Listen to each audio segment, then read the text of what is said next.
The door was ajar. The living room too quiet. On the floor, glass shards caught the sunlight fragments of a struggle frozen in time. Los Angeles, 1986. Detectives from Van Nuys division step into the apartment of a newlywed couple. A young woman lies motionless near the entrance, her robe torn, her body bruised. A bullet wound in her chest, another near her heart. The struggle had been fierce. The silence that followed, absolute. Her name was Sherri Rasmussen, a 9-year-old nursing director, known for her warmth, her intelligence, her kindness. Only 3 months earlier, she'd married John Ruas Mueller, the love of her life.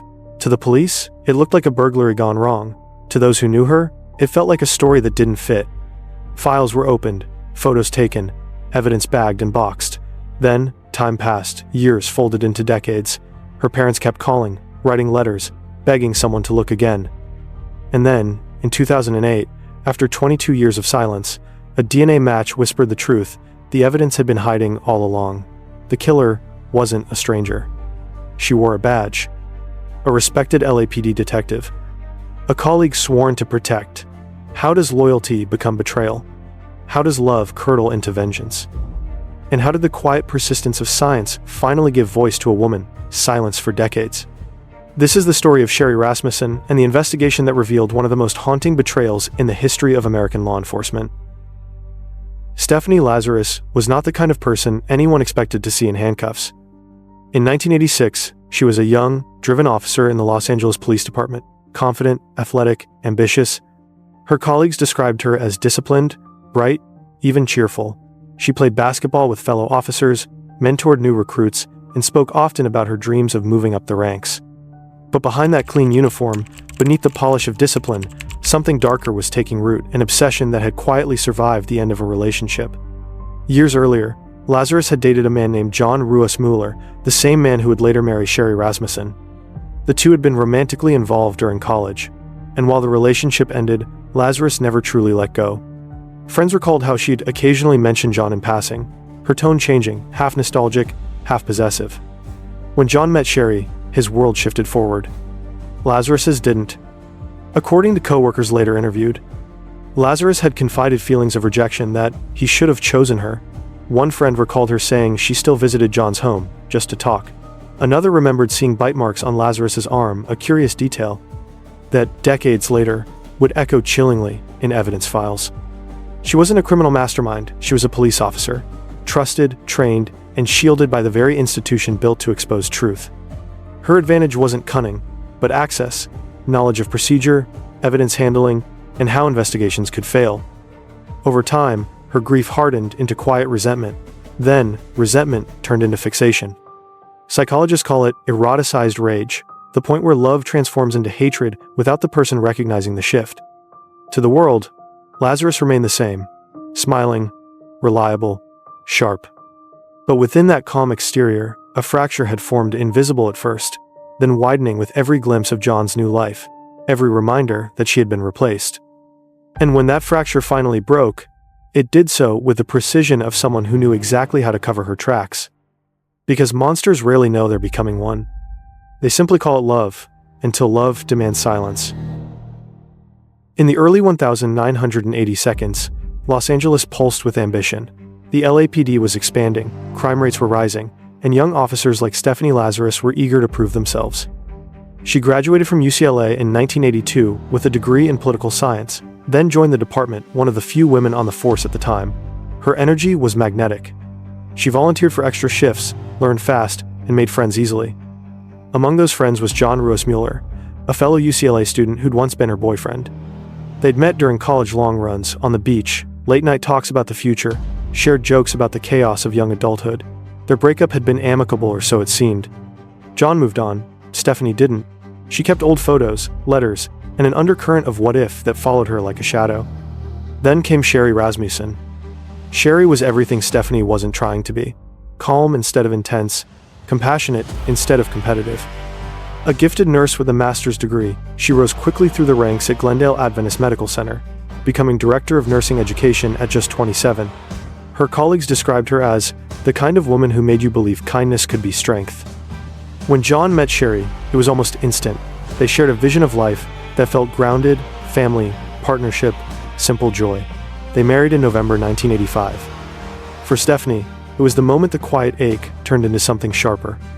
Sherri knew about John's ex-girlfriend from college, the officer who sometimes dropped by unannounced, the one who seemed to linger too long in old memories. Friends later said Sherri had once confided, "She's not over him, and I think she wants me to know it." In the months leading up to the murder, small incidents began to surface.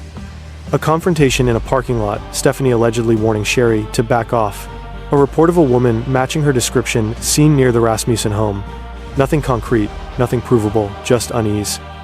Meanwhile, Lazarus continued her duties at the LAPD. She carried her service weapon every day, trained in crime scene protocol, evidence handling, and psychological warfare. She knew exactly how cases were built and how they fell apart. On the 24th of February 1986, the storm finally broke. John left early for work. Neighbors heard what they thought were scuffles, then silence. When police arrived, they saw a broken vase, smeared blood, and signs of struggle. Jewelry boxes were opened, staged, perhaps to mimic a burglary. And then, the detail no one could forget, a human bite mark on Sherri's arm. It would take more than 2 decades before that mark revealed its secret. At the time, investigators believed it was the work of random intruders. Case closed.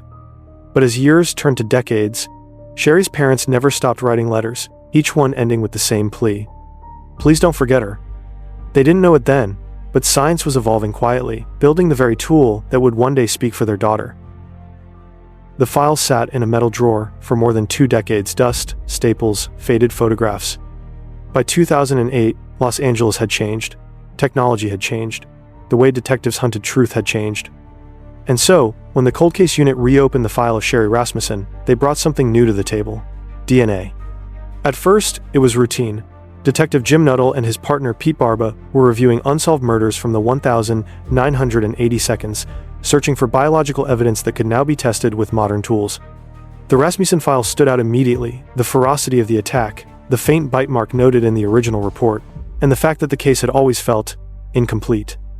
From the evidence locker, they retrieved the swabs taken from Sherri's body in 1986. Time had yellowed the labels, but the DNA was intact. When tested, the results stunned them.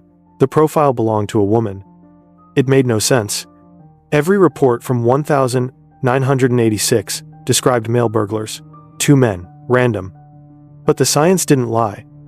The discovery set off a silent storm inside the LAPD. A female suspect? Connected how? The detectives combed through the original case notes. The name Stephanie Lazarus appeared only once handwritten in the margins by an early investigator who'd been told about an old girlfriend of the husband, also a cop. It had never been followed up. Why not? Because back then, no one wanted to believe one of their own could cross that line. The cold case detectives decided to proceed quietly. They knew Lazarus was still an active detective in the art theft detail, respected, armed, and experienced. If they moved too soon, she'd sense it. If they waited too long, she might disappear behind legal shields. They started by tailing her discreetly. Coffee shops, gyms, grocery stores, and then a break. One afternoon, Lazarus threw away a plastic cup and a straw after finishing her drink. Detectives retrieved it from the trash. When the DNA was compared to the sample from the crime scene, the result was irrefutable: a perfect match. The evidence spoke clearly the killer wasn't a stranger. She had once been an insider. The bite mark, the struggle, the gunshot wounds all suggested rage, not robbery. Still, the case demanded perfection. They gathered corroboration. Lazarus's service weapon at the time matched the .38 caliber revolver used in the murder. Her prior visits to John and Sherri's home. Her inconsistent recollections when questioned informally years before. Piece by piece, the facade crumbled. In June 2009, the Internal Task Force staged the arrest. They lured Lazarus to an interview room, under the pretense of discussing an unrelated case. She entered calmly, no handcuffs, no suspicion. For nearly an hour, detectives circled the topic, asking about old relationships, the 1,980 seconds, the Rasmussens. At first, her tone was casual, then defensive, then cold. When they finally revealed the DNA match, she went silent. Seconds passed. She whispered, "You've got to be kidding me." That afternoon, Stephanie Lazarus, a veteran LAPD officer with 26 years of service, was arrested for the 1,986 murder of Sherri Rasmussen. The department she once represented stood frozen, cameras flashing, colleagues speechless. The irony was unbearable. A detective trained to solve crimes, now accused of concealing her own. And yet, even with DNA in hand, the prosecution knew one truth remained: winning the case would not be simple. The defense would argue contamination, mishandling, bias, and betrayal. Every clue had solved one mystery and created another. Could the system built on justice convict one of its own? The courtroom in downtown Los Angeles felt unnaturally quiet. Every seat was filled with reporters, off-duty officers, the families of both women, strangers drawn by the paradox of the case, a detective accused of murder. When Stephanie Lazarus entered, her posture remained military straight. She wore a navy suit instead of a uniform, but the composure was the same: controlled, deliberate, unreadable. She had once testified for the state, now she faced it. The prosecution began with science. DNA analyst Jennifer Francis explained the process: the bite mark swab taken in 1986, preserved through years of evidence storage, now matched beyond doubt to Lazarus. A 1 in a trillion probability of error. They projected charts, gel bands, fluorescence graphs, cold data with human weight. Next came the reconstructed crime scene. Broken furniture, the bullet trajectories, the faint blood transfer on a quilted robe, all showing a violent, prolonged struggle. 2 key points dismantled the burglary theory. Nothing valuable had been taken, and the burglar alarm had been disarmed before entry. Then came motive. The jury heard about the old relationship, Lazarus's history with John, her repeated visits, her angry confrontation with Sherri in the months before the murder. Letters written in the early 80 seconds revealed lingering fixation. "I can't let go. I just can't." The defense countered fiercely. They claimed contamination of evidence, procedural flaws, and character assassination. They reminded the jury that Lazarus had served the LAPD honorably for decades, that she'd won commendations, that she was being made a scapegoat for a broken cold case system. But testimony after testimony cracked the defense's foundation. Experts confirmed the bite mark's DNA chain of custody. Forensic analysts showed the bullets were consistent with 38 caliber revolvers issued to LAPD officers in 1986 weapons without serial numbers recorded. When questioned about the missing weapon, Lazarus said she'd lost it on vacation. The jury noticed how her eyes flickered when she said it. Through it all, Sherri's family sat quietly in the front row. Her father, Nuys Rasmussen, had spent decades writing to anyone who would listen. Every letter began with hope and ended in exhaustion. Now, for the first time, he watched justice unfold, word by word. After 3 weeks of testimony, the courtroom waited as the jury filed in. Reporters held their breath. Even the air seemed to stop moving. The jurors' faces were unreadable. The air grew heavier with every heartbeat. Then, the foreman stood, unfolding a single sheet of paper.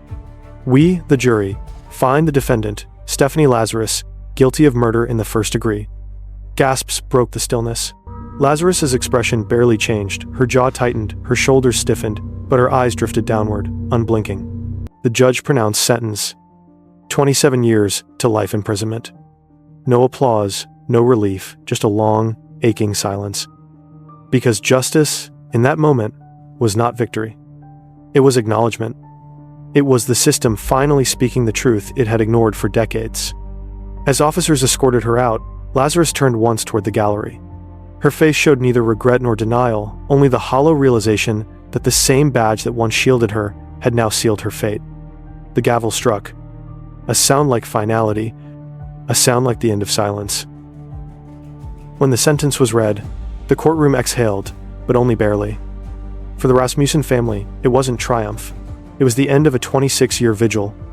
In interviews afterward, Nuys Rasmussen, Sherri's father, spoke softly. "I never hated Stephanie Lazarus. I just wanted the truth." That truth had taken half a lifetime to surface, buried under bureaucracy, disbelief, and loyalty. But when it finally rose, it changed more than just one family's grief. It forced the LAPD and the nation to confront an uncomfortable truth about trust, oversight, and the fragility of justice inside the system meant to protect it. The case prompted internal reviews of evidence handling in cold cases and introduced reforms in how departments manage investigations involving fellow officers.